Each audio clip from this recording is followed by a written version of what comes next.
Costume and Talk Show. I'm your host, Faiza Bajaber, and today we have another day, a beautiful day, and thanks to God for bringing us all this long.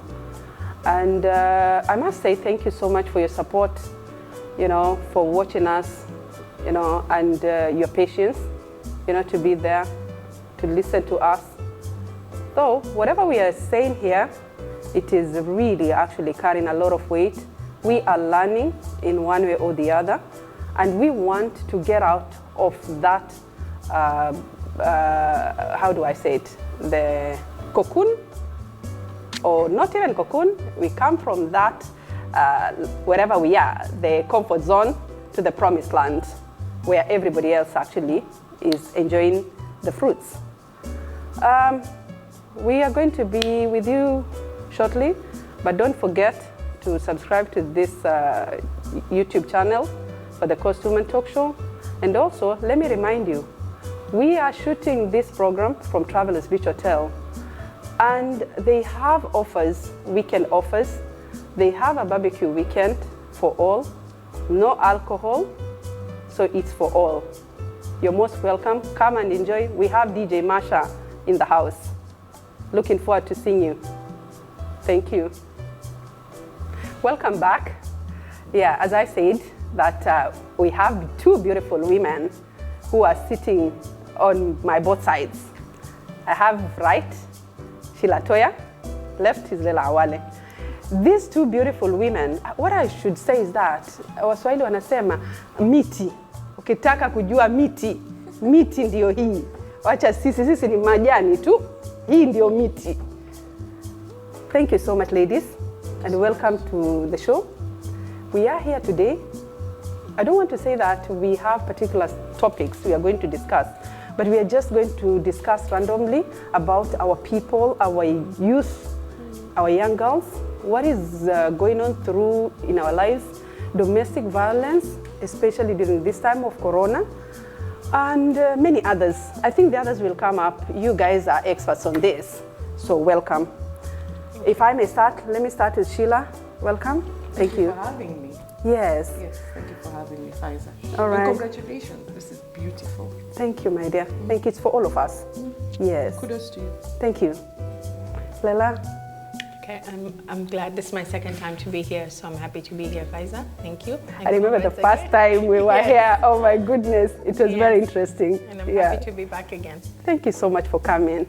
Now, let us start. I don't want to say Sheila, I don't want to say Leila, but let me say this to our viewer, that Sheila, let me just introduce them, briefly, that Sheila is somebody who has been actually, helping the society, helping people. Like I remember, before I move on, I remember there was this program you had, you brought out somebody from a toilet, a public toilet, you shaved him his head and you cleaned him, and you actually helped him actually, mentally.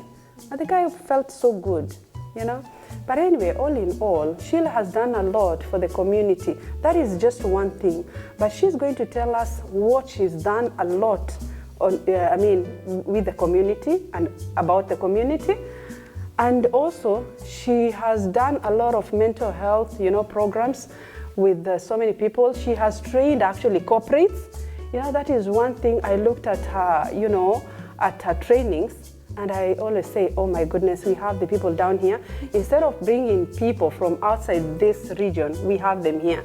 And they are well versed, they are well knowledgeable, and very strong in whatever they give out. Thank you. Thank you so much for having me, Faiza. I think for me, the easiest way I can introduce myself is to say that I love people. And so because when you love people, you support people. You cannot be an individual that goes through life and just be a person that is totally always just absorbing for yourself. So that's through the journey of life. I've gone through many things, and I know Leila as well. Through the journey of life, we go through different things, and you realize that one aspect of life is the lack of support. People go through different things. If you look at the challenges that we're going through today, whether it is divorce, whether it is the teenage pregnancies, whether it's the domestic violence. It just means that there's a dysfunction that is there, that is happening in an individual that hasn't really gotten to the place where they can be given an environment that is conducive for, first of all, to be themselves. Mm-hmm. And so having gone through what I have gone through in life, I realized that there's an aspect of life that was not the way it should. I am my brother's keeper. I'm supposed to be my sister's keeper as well. But when we go through life and you realize that there's a gap, that is what led me to start Angaza Initiative. Angaza is basically, my mantra is educate, empower, and equip individuals to become holistic members of society. You cannot be holistic unless you know who you are. You cannot be able to know who you are unless every man follows a man, let me say this. Every man follows a man. And the only difference is who they follow determines the quality of the life they lead, good or bad. So we have role models that are positive role models and role models that are negative role models. The point is everybody follows somebody else. Mm-hmm. And so Angaza came into the fray out of a desire to be able to give back. I still do business consultancy, I do turnkey projects, I do that, I'm a business mentor and all that. I am thankful for the things that I do. But then I realized that we needed to give back. You know what happens? During Ramadan, we go and you're giving back during Ramadan, or during Eid, you're going and you're doing this. During Christmas, we're doing this. And I asked myself, so we kept on doing that. And I asked myself, so what happens to these people the rest of the year? If we're only going to identify them once in a year, this is the time when you're fundraising to give food. This is the time when you're fundraising to give clothes or whatever. But what happens to them the rest of the year? So that is how Angaza was birthed. We kept on going back, doing engagements. First of all, low-key, because I am still a strong believer, let not your left hand know what your right hand has given, because you do whatever it is that you do. You're not looking for fame. That's not what we are all about. Yeah, true. But then we kept on doing it, and then we realized this thing is growing. And because it's growing and we needed to have it form into something else, then we registered it as a community-based organization. And then I've worked with people for more than 24 years. I'm thankful. I am thankful for the grace that God has given me. I've done investments offshore, onshore. All these things. I've been in the hospitality industry. And then you look at people and you realize still the same thing, that even in boardrooms, there are people who are dysfunctioning. You look at a man who's a millionaire, a billionaire, yet he beats his wife. You look at a woman who's well-to-do. You look at her in society and you're like, oh my goodness, until she gets to unravel who she is, or she gets to open up and you see her behind the facade. We're good at putting on makeup. We dress ourselves so nicely. Mm. But when we come to look at the inner man, we have broken people that are in society that needed additional support. That now led me to start the journey. So I have a community-based organization that supports community. We do community engagements where children are. We advocate for children's rights, child protection, child trafficking. Mombasa is in the map for the same. All this manner of madness that we're seeing. And so we do youth as well, and then of course for women. For the case that you were talking about that particular gentleman, is a man that in the course of life, we were going somewhere, we're doing trauma counseling in the community. At that time, there was a lot of Al-Shabaab going on, radicalization and all this. And so there was a lot of hurt in society. And so we thought, how do we go about this? Why won't we go in and give him psychosocial support? And so in the course of it, you realize there's one person who, out of one incident, lost 9 family members. Faiza, how do you handle that? By the time you're even coming into this place, if you're in a place where you're thinking, okay, I'll just go, let me talk to them, let me listen to them, you realize that there's more to it. So we say every other Sunday we'll go in, just sit at Freer Town Hall, sit to them, they'll come in, let's have a conversation. You're discussing, and so I met him, Modi. So, okay, like this particular, exercise, when you go into that hall, okay, like, do you send a message to them that we are coming, or it is actually a gathering for prayers or something like that? No, you actually, it's a community engagement. So they come? That is non-religious. So people come, so Yes, the people youth come. come. It's the you. Okay, who are you targeting? The youth or everybody? The people in the community, because then it was across board. We'd have younger people and we had also older people. And so in one of those engagements, when we went, the hall was locked. There was a wedding, and then when there was a wedding, we ended up sitting on the pavement, because you also don't show them that you're a person that just comes to do your particular thing. So if systems don't work the way you expect to, adaptability when it comes to working in the community is key. So we said, okay, one of the ladies was like, you've done so much, you guys have done so much for me. She had bought Wishete, and so we were on the floor sitting, and Modi comes. And the interesting thing about Modi is that Modi is a leper. He wasn't born a leper.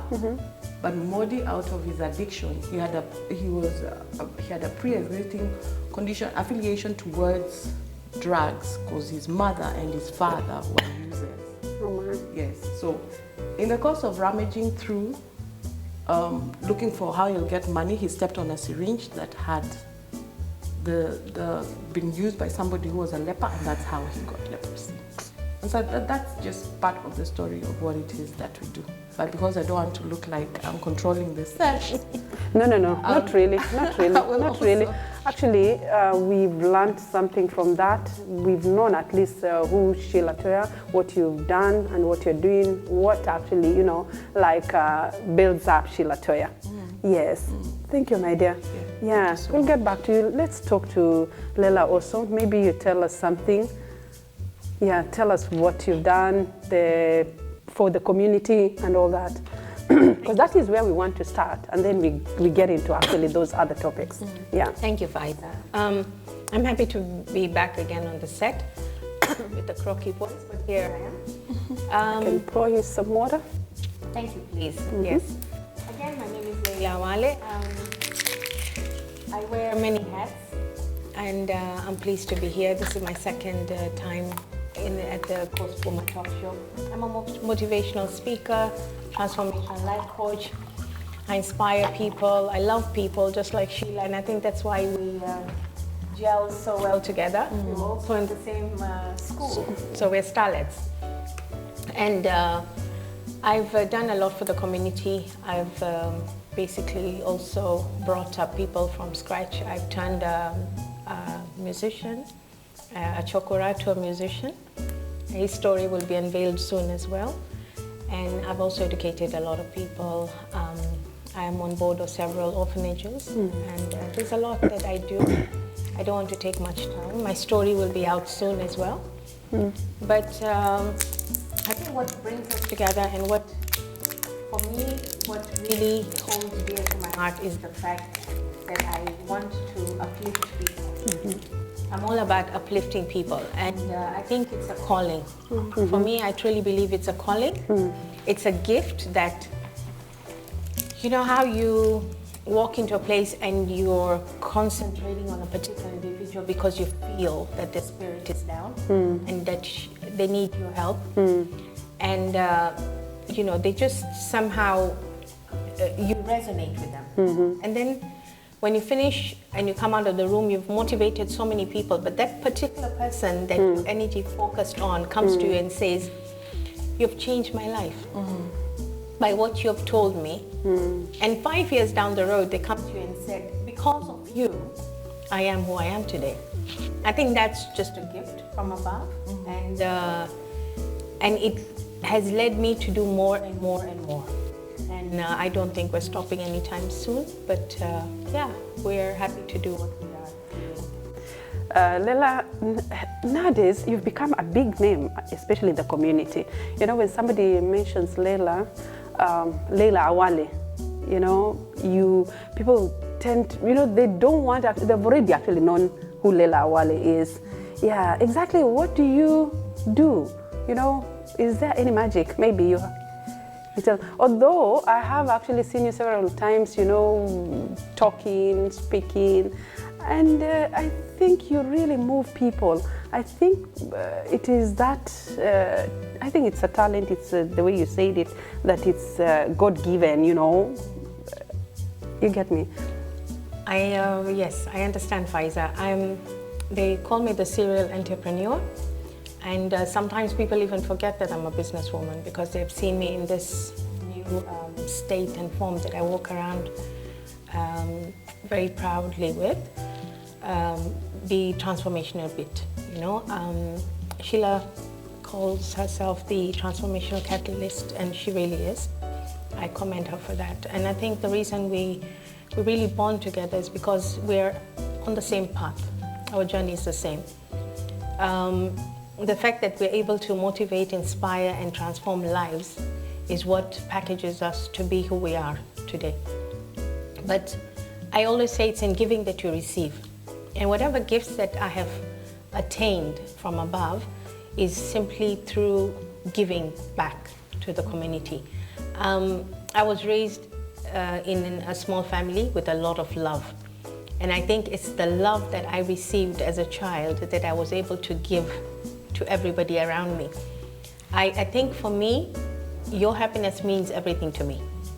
As long as you're able to smile, the moment I see you sad and I see somebody down, I'm not happy. So I would go out of my way to make sure that everybody's okay. People ask me, how do you manage to be everywhere all the time? Like we see you literally everywhere. You're exactly. everywhere. Yes. Mm-hmm. And the reason is I'm able to be everywhere because God has basically chosen me to do that. But I think apart from that, it's because of the way you are exposed. You remember, like there was a time you say that you were living, you know, outside the country. Yes. Is it in America or wherever? Yes. Where was America, in Europe? yes. Europe. You've lived in America. Yes. Europe. I think it's because of that exposure. That is why you have known everybody's, you know, character. You know how people live, how, you know. Yes. That is how you've been able to interact with so many people. And I love it. I love it because I see like most of I can say our community, whenever they have something, somebody wants to launch something, they call Leila Awale. Yeah? They really have trust. Yeah, they really have trust actually in you. I think it's, sometimes I also say, you give love, you receive love. You know, it's the love that you show and you in turn receive that. And the fact that I'm very hard to say no. I'm learning actually. I'm in the process of learning right now. But for me to just say no has been very difficult. So anybody who calls me and says, can you do this? Can you launch this? Can you help me? You know, I'm now slowly learning to be able to also give myself space and time as and when I need it. And also to give the best of me to everyone. Because again, when you overwhelm yourself with too much, you get tired in the process. Yeah. And transformational catalysts, motivational speakers, people who inspire human beings will tell you we pick up a lot of energy. And in the process of picking up a lot, we also have to release it. And the moment you don't release everything, you remain with something. So it's a give and take. It's a learning curve. But yeah, we're here. Strong. Yeah, you are. By the way, you are, because you're all over. You are an entrepreneur. You're running actually, you know, a real estate company. You are a motivational speaker. You're here. You are in these CBOs. You are here. You have the strength. Hey, keep it up. I think also it would be important for us to say that as an individual, what I like about Leila, and it's something that we should be able and to... yourself too, Sheila. Don't count yourself out on this one. I want to be able to affirm what it is that she's saying generally for everybody that is in the community, even for yourself. One thing that we will say is that people that are really making a mark in society are individuals that know themselves. It's true. Unfortunately, Faiza, many people that are there today don't know who they are. And so as an individual, when your desire in life is to pursue, to know your strengths, and you build on you focus on your strengths, and you try to exhaustively maximize on the strengths that you're having, then you find that you are, what you're saying, you're all over. So if you love people, you actually realize that you cannot be okay just sitting and seeing Faiza is here, Faiza is doing Coast Woman, why won't we be a support? Yeah. We desire Coast Woman to grow. And so you're always giving back because you know it doesn't make you any less a person by being part of Faiza's thing. Thank you. If anything, you're sharpening one another, and by so doing, but the ripple effect is that the lives that are tuning in today are getting encouraged. When you're talking about the society that you're coming from, look at the many women that are there, young women that are looking at you guys and thinking, you know what, I can do this. Do you know how many lives that are getting transformed? So yes, pouring out your own life is a function of, first of all, you knowing who you are and you appreciating the strengths that you have, so that even as you appreciate yourself, then you can also go out and help somebody to become who it is that they're created. Very true. Thank you, Sheila, for that. I believe you actually, who is there watching us, you're learning something from us, and this is very important. So just still stick there, don't leave. Now, Sheila, this is to Sheila. I just want to bring it up to Sheila, but I'll still come back to Leila. On our previous program, we had Elizabeth Zero here, and she was telling us, okay, we discussed about early pregnancies. Yes. What can you tell us about early pregnancies? What is it affecting, especially the young girls? You know, like their dreams are, are shattered. You know, it is really sad. You know what people say, actually, kuna hili janga sijui la mara sijui hakuna janga la njaa, janga sijui la corona, janga la nini. Even this actually, early pregnancy is also a janga. I think we really need to look into it seriously. As an individual and as a mother, every other day when I go through the things that I do, like now we opened up our lines to offer psychosocial support. Yes, we will feed people, we will clothe people, but people are hemorrhaging. What do I mean by hemorrhaging? People are not being who it is that they're supposed to be. And so when you look at this time when we are supposed to have been on quarantine, this is the time when our children or our girls are most pregnant. I remember at one time when I was talking to people, I said my heart goes out to the girl that is home right now, or to the boy that is home right now, who is safer at school and not at home. And I remember somebody telling me, how can you say that? I said, because I don't think you understand some of the things that some of us will share. Because a child who's at school is in a particular environment that is controlled. So it basically means either the preying of the child in the home, whether it is through incest. You know, it is said that the ones that take advantage of our children, whether it's the boy child or whether it's a girl child, is from people they trust.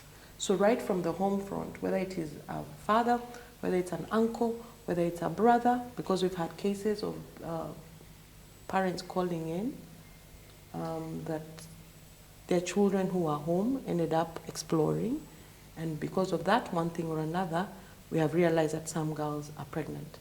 So the trust issue has been totally abused. Children are trusting people that should know better, that are not doing better. So we need to be able to go back to basics and say, as parents, are we doing what we need to do? What do I mean by that? I know we cannot control the people that we come or bring into our homes, isn't it? We cannot control, there are things that you really can't control, but you can do the best that you can do to ensure that you protect your girl child or your boy child, because it cuts both ways. It's just that unfortunately for the girl, we get to see the end result of the pregnancy, in terms of the pregnancy. So as parents, we need to go further in ensuring that our children are protected at home. On the other end, we need to talk to our children.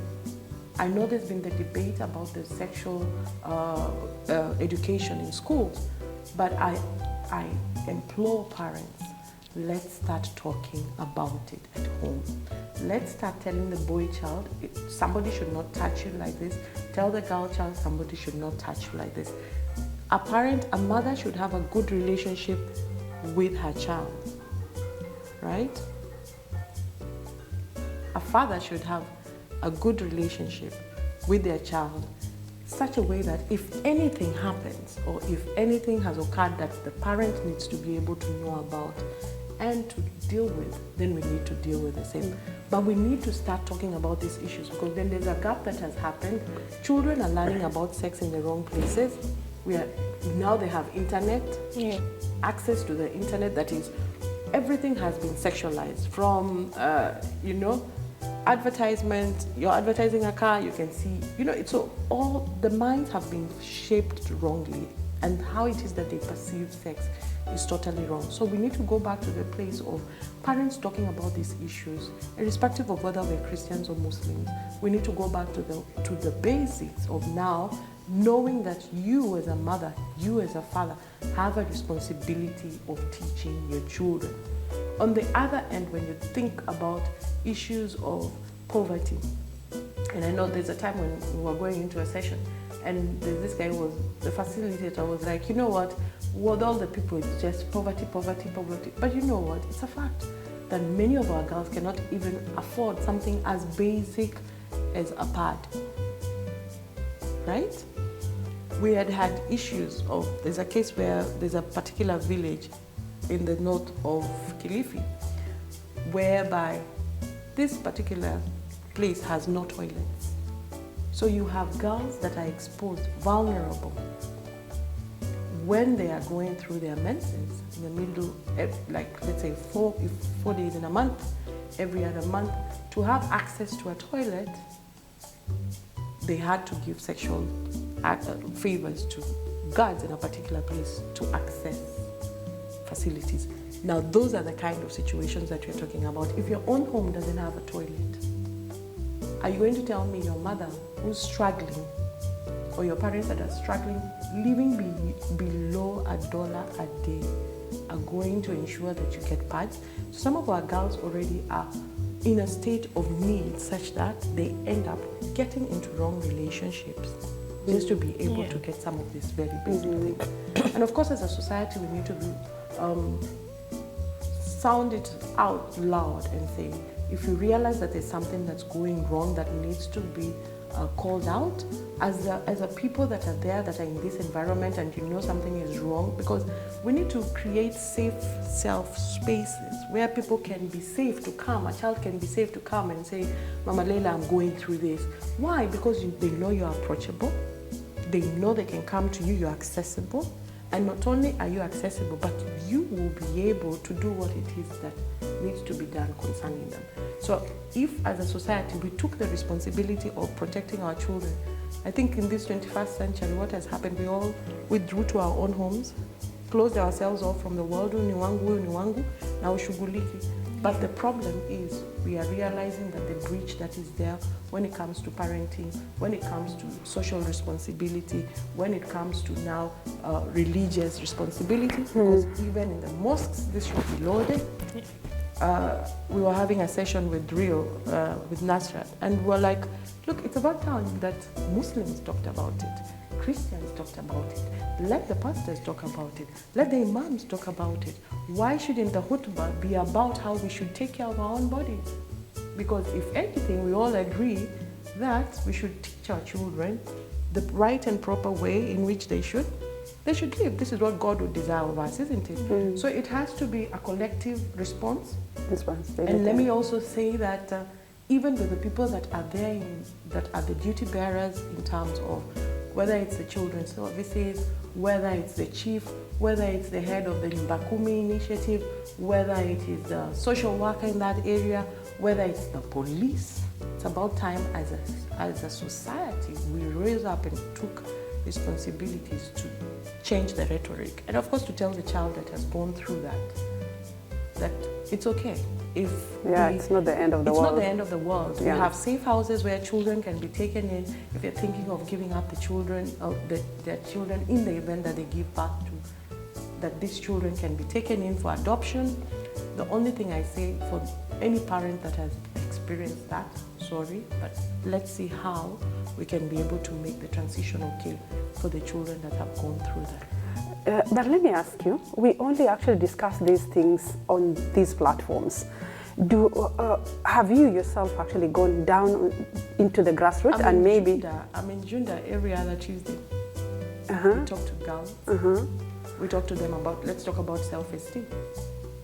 But right? I think some of them have lost that self-esteem. Exactly. Yeah. Because you look at some of them, just for you to be able to dress nicely is a big issue. For you to have a haircut, just maybe even have lines is an issue. For you to have a phone is an issue. So to go back there and start telling them that, look, there's more to life than just some of these things. It's not what I wear that determines who I am. It's not where I live. It's not what I drive. I was never brought up in these things. I was brought up in the ghetto. I am thankful for having gotten to this place that I've gotten to today. But every other Tuesday, and we tell them, and even as you're going, then of course you go with the supplies that will be able to cushion them for the next couple of months or something. But to begin to change their mindset in terms of them thinking that the border guy that gives you a ride, you know, and to begin to raise leaders amongst them that will be, what our objective is to intentionally raise people amongst them that shall be go-to people. Because yes, I'll come in every Tuesday, but guess what? You have to live the rest of your week on your own. You're the one that is having to go through what you're going to go through when these guys hit on you when I'm not there. And then of course look at the economic empowerment aspect whereby we teach them trades on what they can do, make soap, you know, do a bit of mahambri, make what can you do, vegetables, what do you want to do, so that structure it in such a way that you are equipping them with information but also equipping them for life, but with collective responsibility amongst themselves as a group. Okay, thank you, Sheila. Leila, what can you tell us about the young pregnancies?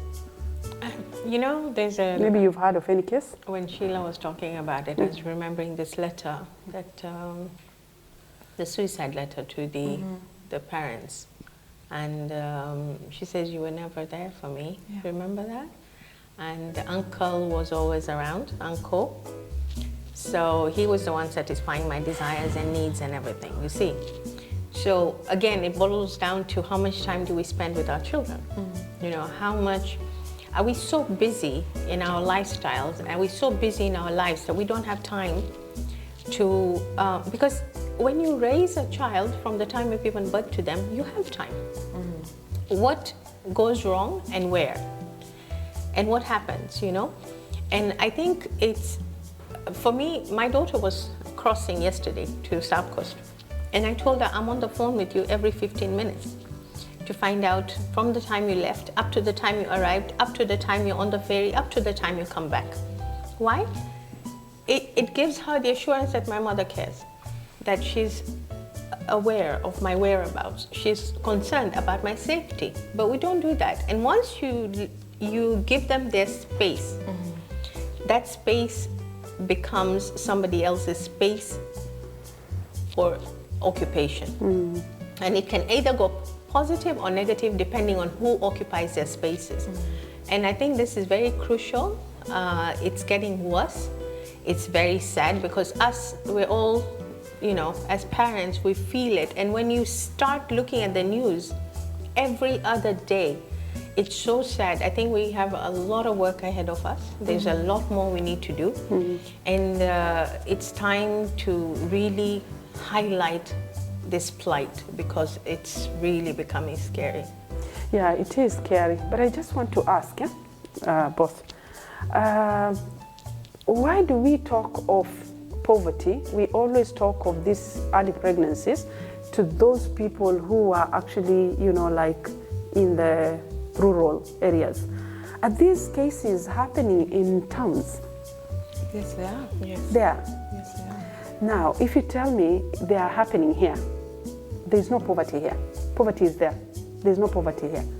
So what is causing actually now, like these ones who are in the city, you know, to, you know, like to get into such situations? Because like the way Leila has said here, she was actually on phone with her daughter, you know, checking up on her, which I feel that is actually a sophisticated mother, you know, a caring mother. I'm not saying that those people who are in the rural are not caring, but you know, there's that phone, you know, you can communicate. But still, you find them that they also get into the same situations. I think let me give. I like using actual examples because then it makes a lot of sense. I like what Leila has said in terms of there's a gap that is existing because parents are busy on you know, run around seeking to make a living, and with Corona it has not even made it any better. Then we are also broken people, Faiza. We are parents who came from somewhere in our brokenness, and we came together with someone, and when we came together with someone, we gave birth to a child. Now, depending with how we have managed to deal with our brokenness will determine the kind of parents we are. There are parents that gave birth. I mean, I've seen parents who are fed up of having their children at home, and they don't want anything to do with their children, and yet they're looking for every other opportunity to get out of that home. I remember once I was telling people, in this Corona season, you're actually experiencing the harvest of the seed you have sown into your child's life, good or bad. So if you look at what Leila was saying in terms of the gaps that are there, emotional gaps, everybody needs love. Everybody needs attention. Yeah. Everybody needs care.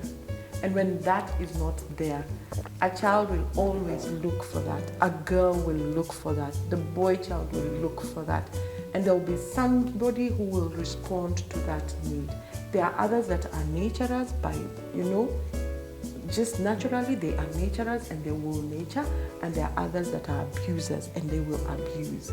So in the modern society today, or in the modern setup that we are in, we are realizing that the gaps that are there is a function of there being a breach right from the home. Right from the home, whereby this child, train up a child in the way that they should go, and when they are older, they will not depart from it. But if a child is not trained from the time when they are home, somebody else will do the training. You're looking at social media where people are twerking, and you know, and you look at a parent looking at it and they're excited. And you're looking and you're thinking, oh my goodness, but this parent is like, my child can twerk, you know? Why? This is a parent who is dysfunctional in their own dysfunctionality. So you cannot give back to what you are not. Like begets like. Yeah. You will give birth to that which you are. And I'm not saying that we do not have other parents that are good parents, that something happens. You know, influence is a very crucial thing in a child's life. As parents, we will give back to them. They will go to school. When you go to school, who are the friends that your kids are with? Talk about peer pressure. Yeah. The peer pressure that is there, these kids are hanging out in the wrong places. They're experimenting. You saw when you were having lockdown, some of these kids were going somewhere doing the X-rated movies. So who are your kids hanging out with? Do you even know who they are? Do you even know where they are from? Do you even approve of what it is that they are doing? So if there is a gap, it will be filled positively or negatively. Sure. So that void that is there is a very crucial thing that will determine so much in society today. And then of course spiritually, these days nobody needs God. Many people do not need God. Very few people. And I'm thankful for what you were saying earlier. Today is Friday. You know, we need to be able to at least go back and have some prayers. You know, there are many people who don't see the value of having a relationship with God, and they have translated that to their children. So there are no boundaries. It's sad. Very sad. Sad. And that is what, for me, if you ask me, is causing such it's a total disaster, if you were to ask me. And I pray that it's a wake-up call for all of us, that we will now look at it and say, you know, something needs to give, and where does it begin? It begins with me and you taking responsibility, and I'm thankful that at least you are sounding it out on this platform so that people can know that it is there and it's amongst us. So what can you tell actually the person watching us about about these early pregnancies, especially the girl who is watching us there? For the girl that is going through, if you're the one that has found yourself in a situation whereby, let me talk about the one that is exposed to something that you shouldn't be exposed to. If you're that child that is in a situation that you should not be in, there's somebody who's touching you in a way that you shouldn't be touched, it's about time that you realize that you can't say no. The ability for you to take charge, the responsibility for you to take charge over your life begins with you. The one who has the greatest responsibility of looking out for yourself is you. And so if there's anybody who is doing anything that they shouldn't be doing, then it's about time for you to say no. If you're in a situation where as much as you have said no, you are not able to stop it, it is time for you to speak out. What do I mean by that? Do not just go to anybody who's going to end up sharing your issues with other people, but find somebody. You can even drop, respond, write an inbox or something, reach out to us at the Coast Woman and let us know of what it is that you are going through. Find somebody in your immediate area, whether it's an auntie or whoever, just reach out and speak about it. In case you have been there and you've been abused, if somebody has done it to you before and you are reeling from the consequences of the action that has been done to you, I need to let you know that you can heal from it. You can become whole again. You can be that child, that girl. Your dreams can be actualized. You do not need to think like it is the end. In fact, if anything, it's a beginning of you consciously being aware of the threats that are there in society and how it is that you can take care of yourself. For you that is there, that is pregnant and is wondering, what do I do? How do I start? How do I go about it? It is important for us to just affirm you and tell you that it's going to be okay. It's not the end. I've seen other people that were pregnant and now when they get their children, they carry the baby to term. Please do not terminate it. Carry the baby to term. If you're having challenges at home, reach out to us. There are places where you can go. There are safe houses where you can go for the rest of the term. Stay there. People will take care of you as you try to figure out what it is that you want with yourself.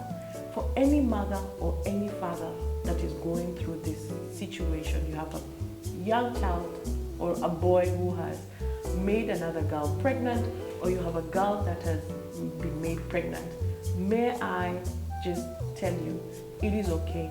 Do not blame yourself. Do not look at it and tell yourself that you failed.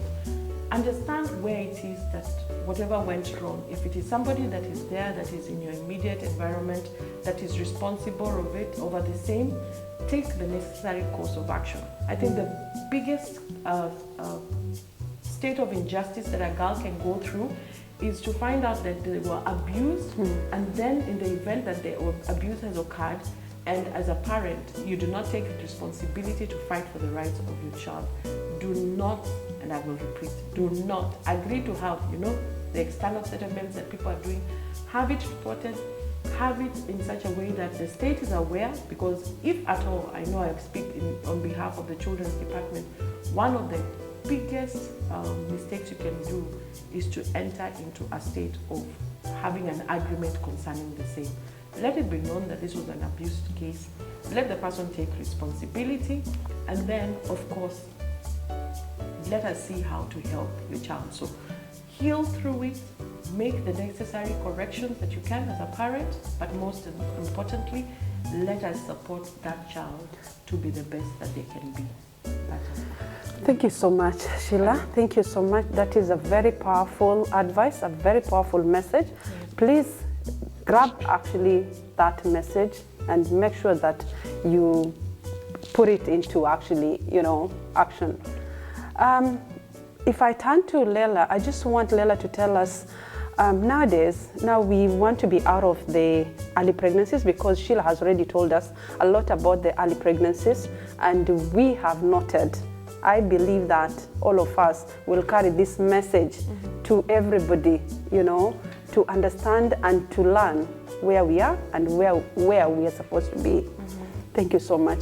Now, if I ask Leila on another subject about domestic violence, you know, nowadays because of this corona season, you tend to find that there are so many, you know, broken marriages, you know, there are many domestic violence. Some people say that it is because of, you know, maybe people have been together for so long. Now they've learned each other's character. Now they know, you know, the movement of, you know, of one spouse and all that. Maybe that is where the heat is coming from. Are you believing in that? I've had a lot of cases actually come on the table, Faiza, and the corona season has unveiled the good, the bad, and the ugly. And for everyone watching, I would like us to basically try and cultivate the good out of it. I had a case just last week that was brought to me, and somebody said, my husband said he's tired of seeing my face. And he used to go to work, and now he's at home, and he says, I keep looking more uglier as the days go by. And I said, why does he say you keep looking uglier? And she said, well, you know, he finds me in my dera, you know, at home all the time. I said, try and make yourself pretty. Try and wear clothes that you, but she says, I'm not going out, so why should I wear clothes, you know, for going out? I said, that's where the problem is. The problem is, look good, you will feel good. In turn, and I think there's a disconnect. There's a huge disconnect. One, fathers are out making money, so they really don't have time to bond with the family. And now that it's called forced bonding now, you know, that you're all at home together due to the pandemic, you know, so either he's jobless, so he's also got those frustrations that you have to accept. She is stuck at home with a child who's not going to school and a father who doesn't have a job. So there's a lot of issues, and because of that, the frustrations that are bottled in one spot erupt, you know. Again, when you put things together for a very long time, stuck in one place, everybody is looking for a way out. I think I'm very happy being at home. I'm very happy, and I think we learn everything about our spouses every other day. People need to find God. Find God and you will find love. And I think that's where the problem is. The problem is we have been so busy looking after, you know, running after that paper that is not even there right now. And we have kept money in front of our spirituality.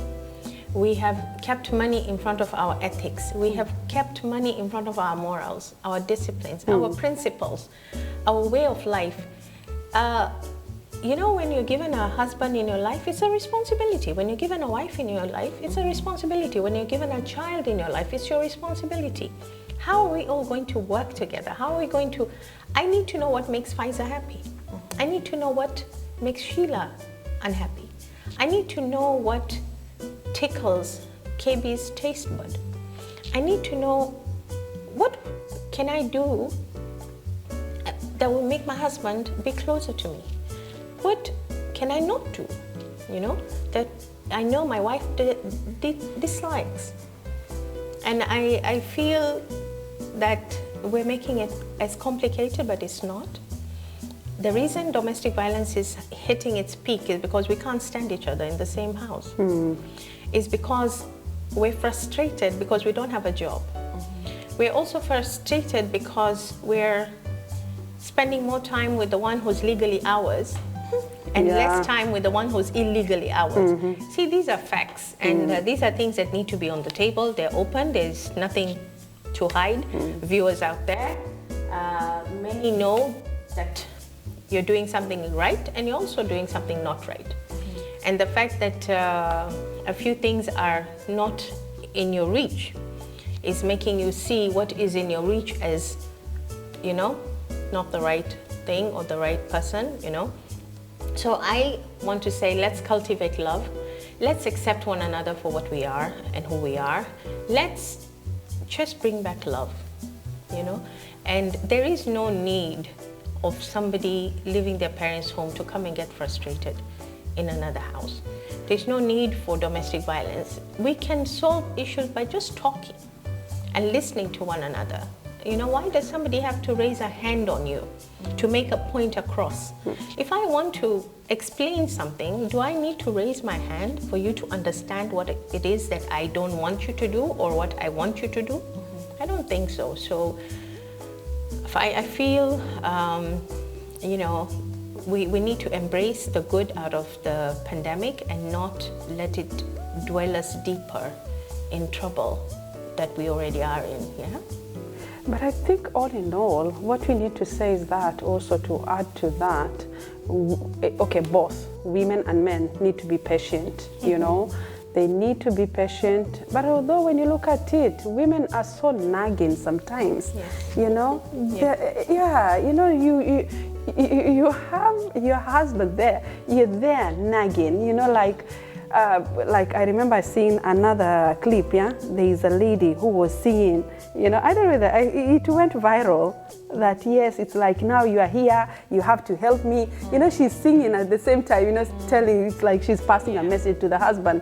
You know, let us not be nagging, you know, let us just be patient.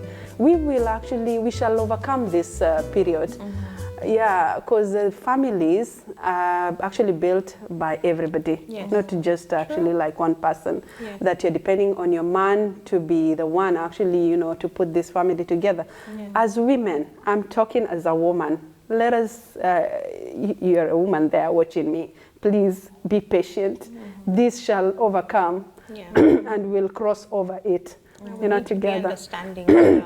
Together. A lot of understanding. And we shall overcome. We shall. Yeah. But I think it is not that easy though, you know, because I believe that everybody, especially when you have a man and a woman, both of them working, every day they are leaving the house, going to work, and they come back in the evening, they're spending only a few hours together, you know, that night, and it is over. You know, now you're all together, you know, you try to understand, you know, everyone's, you know, flaws, you know. That's where the problem is. And look at it, we are not looking at the good side of, you know, both sides. We always look at the negative side, which is very wrong. Always look on the positive side, and we will succeed on this. I think also it's important for us to realize that hurting people hurt others. You know, you cannot give what you don't have. Yeah, true.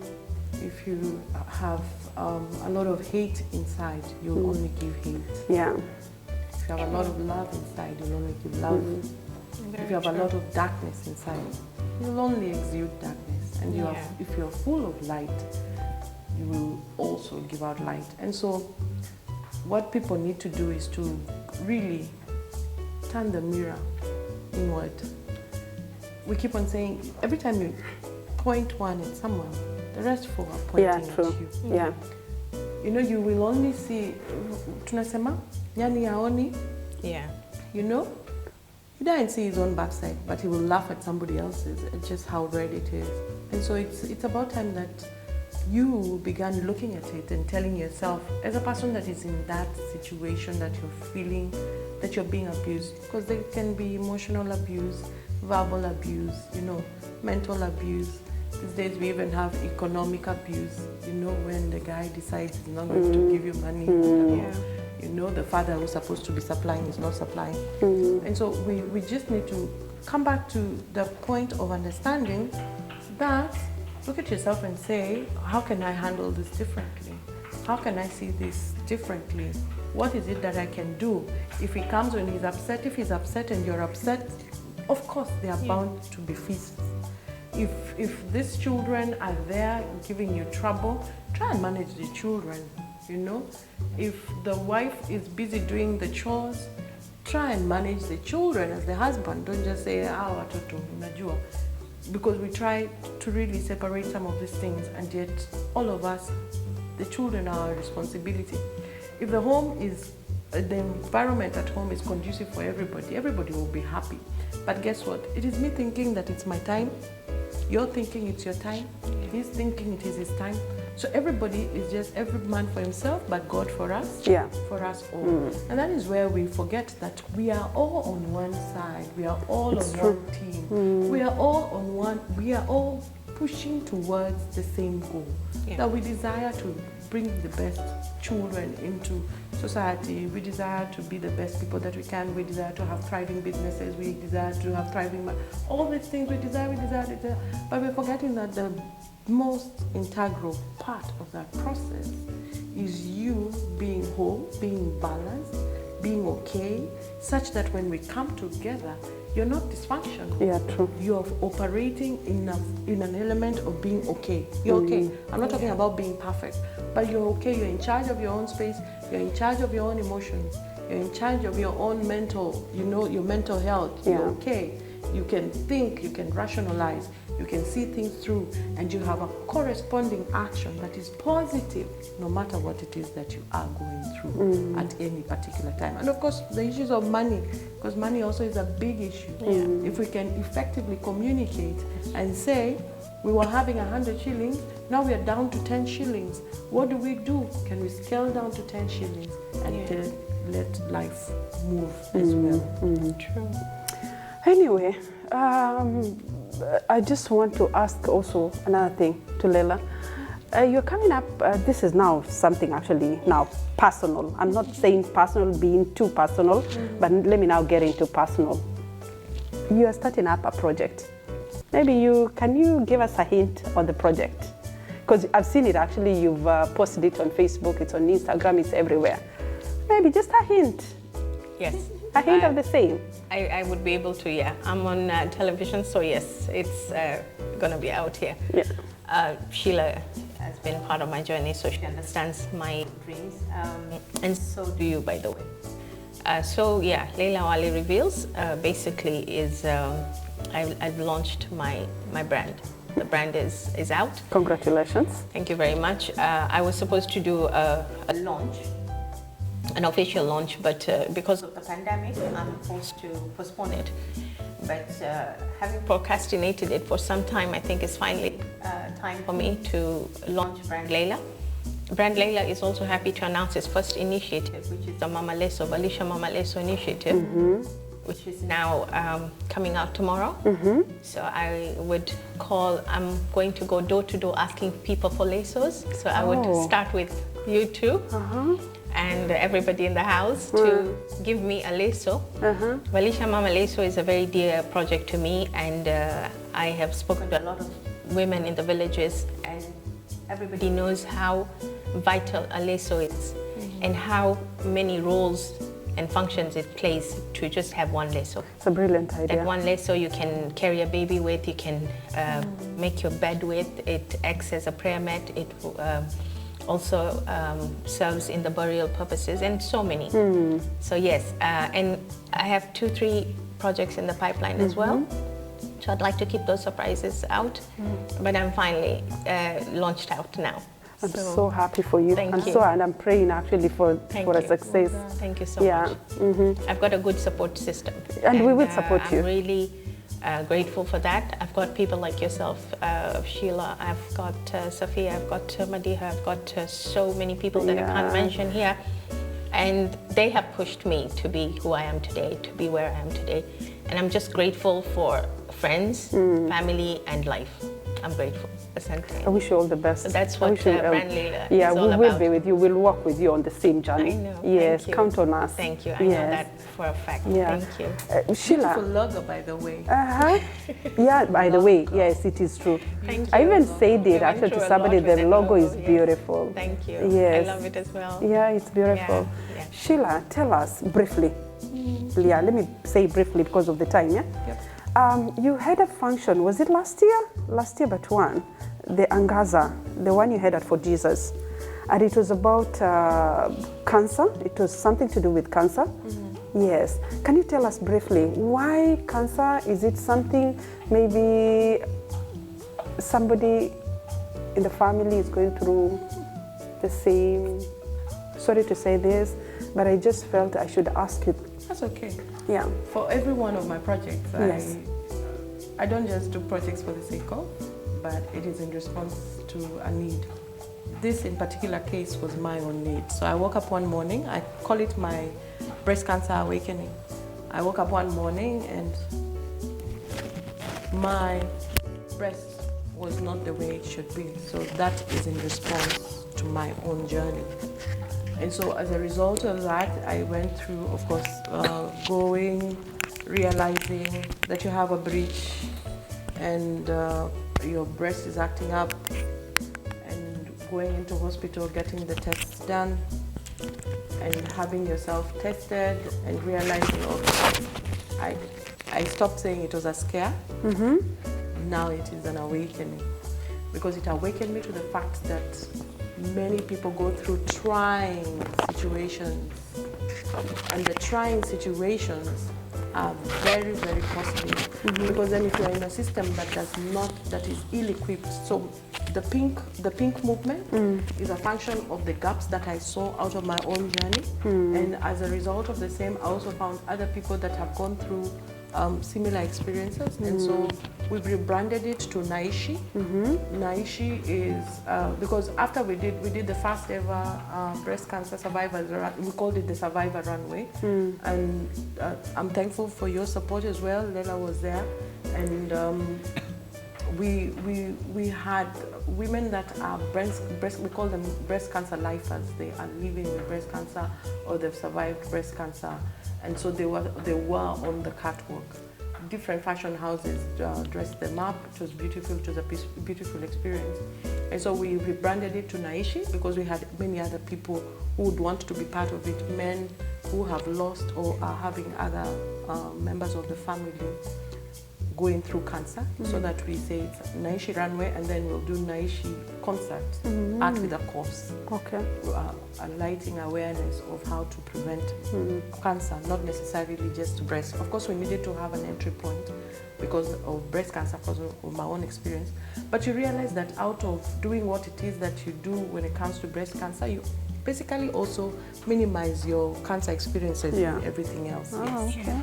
Yes. Now, ladies, I just want to ask both of you. You are in this group. I can't call it chama, but it is chama. But it is actually, how do I say it? An executive chama called the Movers and Shakers. Why Movers and Shakers? Why Movers and Shakers? Leila, because then Leila would be able to talk about it at length as a visionary. Yeah. Actually, Movers and Shakers was born because of your function, Faiza, the Coast Gala Women Award. I sat down and I wanted to do something for you. And we didn't know how to appreciate you. We didn't know how to say thank you, Faiza, for doing what you're doing. Thank you, Faiza, for seeing us women as worthy. Thank you, Faiza, for unveiling what some of us did not know. And the women that have done a lot, some of us we didn't even know. So I sat down and I handpicked a group of women that I called Movers and Shakers of Mombasa. And I handpicked them specifically for what they stand for, they believe in, and what they basically what they've earned in the community. Women who've stood out for me. And brought them together under one umbrella, opened a forum, and specifically said, we're doing this for Faiza. We're going for this function, so we're going to rehearse, we're doing this, and we're going to surprise Faiza. So you know the story of how we entered your function and did it's being talked about until today. But why Movers and Shakers? Because we move people wherever we go, and then we firm the ones who are shaking. So for me, Movers and Shakers is, I have people that will stand firm with you even when your ground is shaking, and I have people that are moving people, and I'm really happy about it. And out of all the women that were chosen, there are a few that have really truly stood out for me, and they're the ones that are walking the journey with us. Now, let me ask you, the way you said it is they stood with me. So you are the founder of the Movers and Shakers. I'm the visionary behind it, yes. I'm the one who came up with this. You're the one who came up with that idea. Yes. But one thing I always ask myself, it's like you picked, you know, the women, the members of that Movers and Shakers. When you look at each and everybody, all these women are strong in their own way. Yeah? Yes. Because when you have Sheila Toya there, Yeah. yes, who is a very strong person in the society.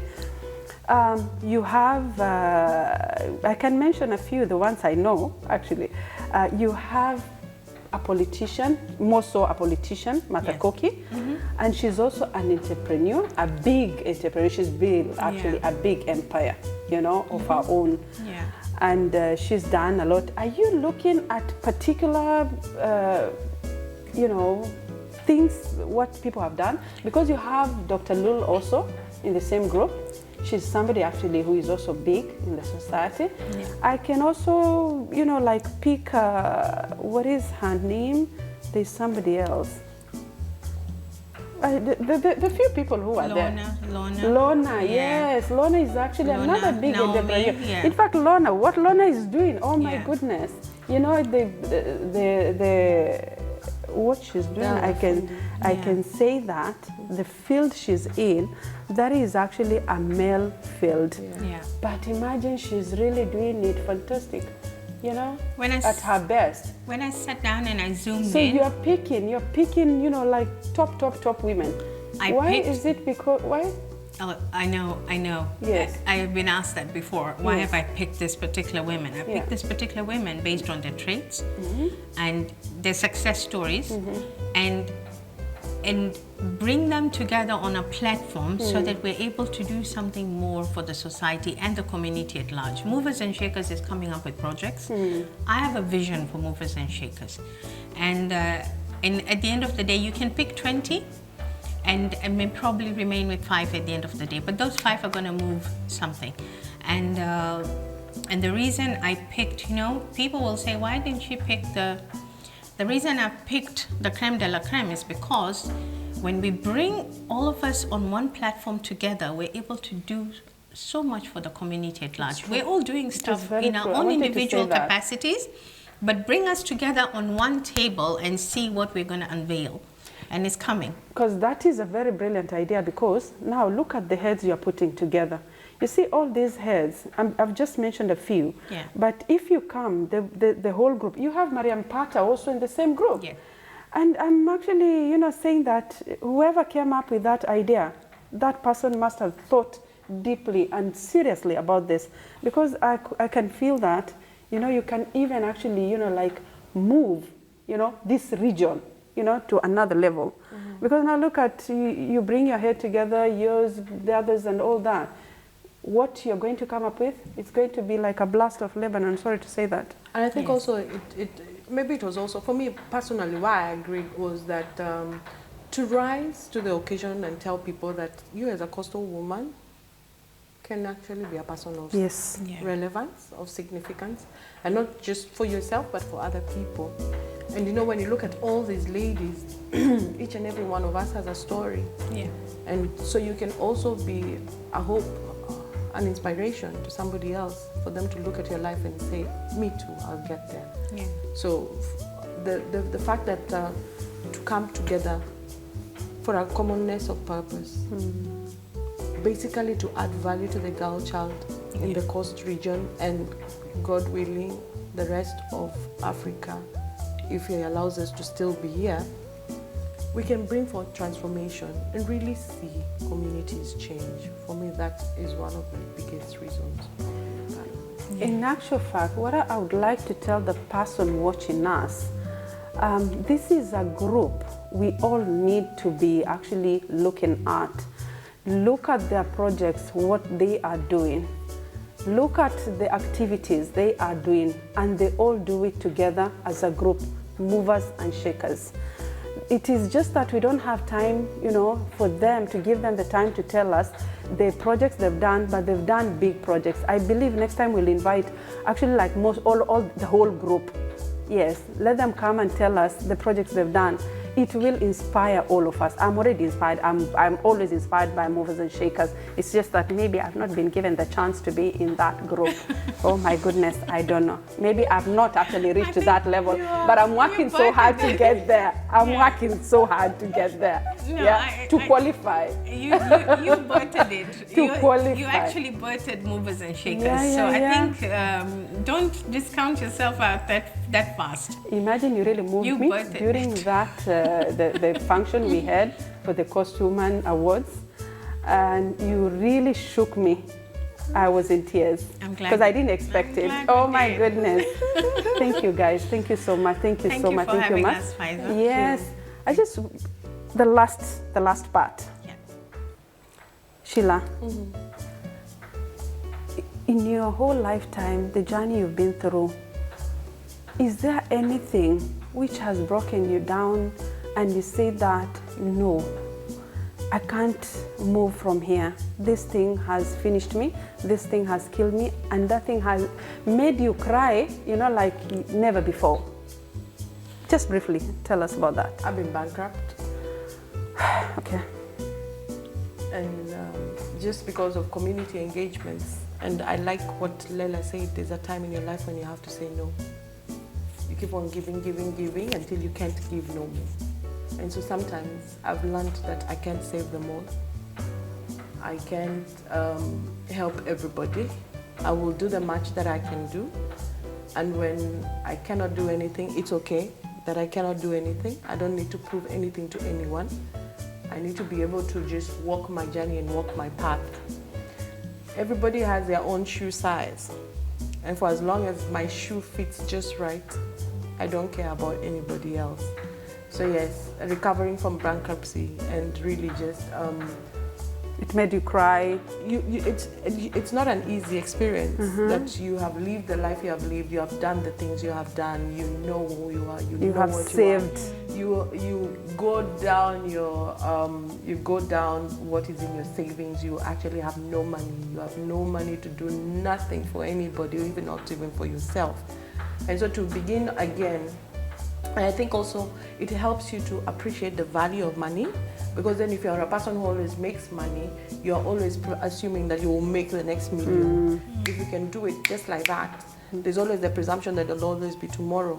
But who even knew Corona would come like it has come and done the kind of hit that it has given us. So I've learned to pick myself up and to move on and to really just allow myself to live life the best that you can. No pressure, no stress. The only stress is to be whole, be well, be joyful, be at peace with yourself as much as it is within your ability. You're very right. And with everybody else. And the rest follows. And God, actually, if you have faith in Him, God sees us through it all. If there's anything that has grounded me in this season or in that season, because I'm out of it, is just the knowledge that God is with you and for you, and He will never leave you nor forsake you. Amen. True. Leila, the same thing. Has anything, maybe briefly tell us, which has made you the same way?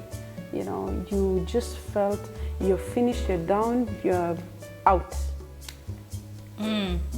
Wow, I should have had a Kleenex box with me, but I'll hold it together. When I lost my dad, for me, when I lost my dad, I lost half of me. I always say that he took half of me with him, because I was daddy's girl, and I am who I am today because of him. The principles he put into me, the love, the caring, the nurture, everything. That is the time I felt my world had come to an end, and there was no life. And at what age was it? Did it happen? I lost my dad in 2009, and I was of age, you know. You must have been in your 30s. 30s, yes. Yeah. And for me, I was at the peak of my life. So everything going well for me, and peak at business and everything. So that's the time you feel everything's running smoothly for you. I knew my father was going to go at some point of time because he was suffering from emphysema, a stage away from lung cancer. But I wasn't prepared. I wasn't prepared for his parting, and I think that did two things to me. It shook me.